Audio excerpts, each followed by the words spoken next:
എന്നാല് മുഖ്യമന്ത്രിയെ ഞാൻ വെല്ലുവിളിക്കുകയാണ്, ബഹുമാനപൂർവ്വം വെല്ലുവിളിക്കുകയാണ്. പാർലമെന്റ് നടപടികളുടെ ഒരു സംക്ഷിപ്ത രൂപം മുഖ്യമന്ത്രി ആവശ്യപ്പെട്ടാൽ ഞങ്ങൾ കൊടുക്കാം.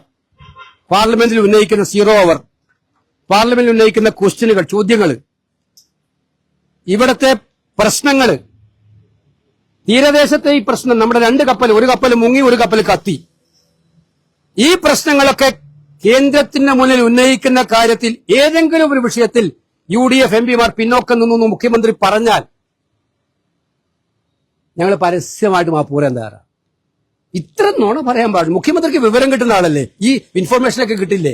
പാർലമെന്റിലെ ക്വസ്റ്റ്യൻ അവർ, 0 അവർ, ബില്ലുകളുടെ ചർച്ച, ബഡ്ജറ്റ് ചർച്ചകൾ, മറ്റ് ചർച്ചകളിൽ കേരളത്തിലെ എംപിമാരുടെ ഓരോ പ്രൊഫൈൽ നിങ്ങൾ എടുത്ത് നോക്കണം. പാർലമെന്റിന്റെ വെബ്സൈറ്റിൽ എടുത്ത് നോക്കിയാൽ അറിയാം. ഞങ്ങൾ കേരളത്തിന്റെ വിഷയങ്ങളെ ഇതുപോലെ ഉന്നയിച്ചൊരു കാലഘട്ടം ഉണ്ടായിട്ടില്ല.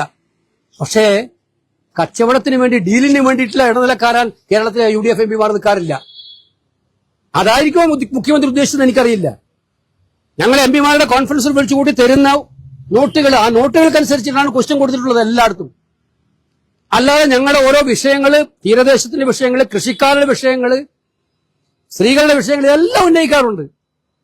അപ്പൊ മുഖ്യമന്ത്രി എത്ര പച്ചക്കള്ളമാണ് പറഞ്ഞില്ല.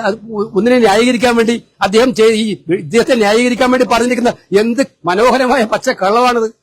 അദ്ദേഹം തയ്യാറാവട്ടെ. ഞാൻ അദ്ദേഹത്തിനോട് പരസ്യ സംവാദത്തിന് തയ്യാറാണ്. പാർലമെന്റിലെ UDF എംപിമാരുടെ നടപടിക്രമങ്ങളെക്കുറിച്ച് ഒരു പരസ്യ സംവാദത്തിന് തയ്യാറാണ്.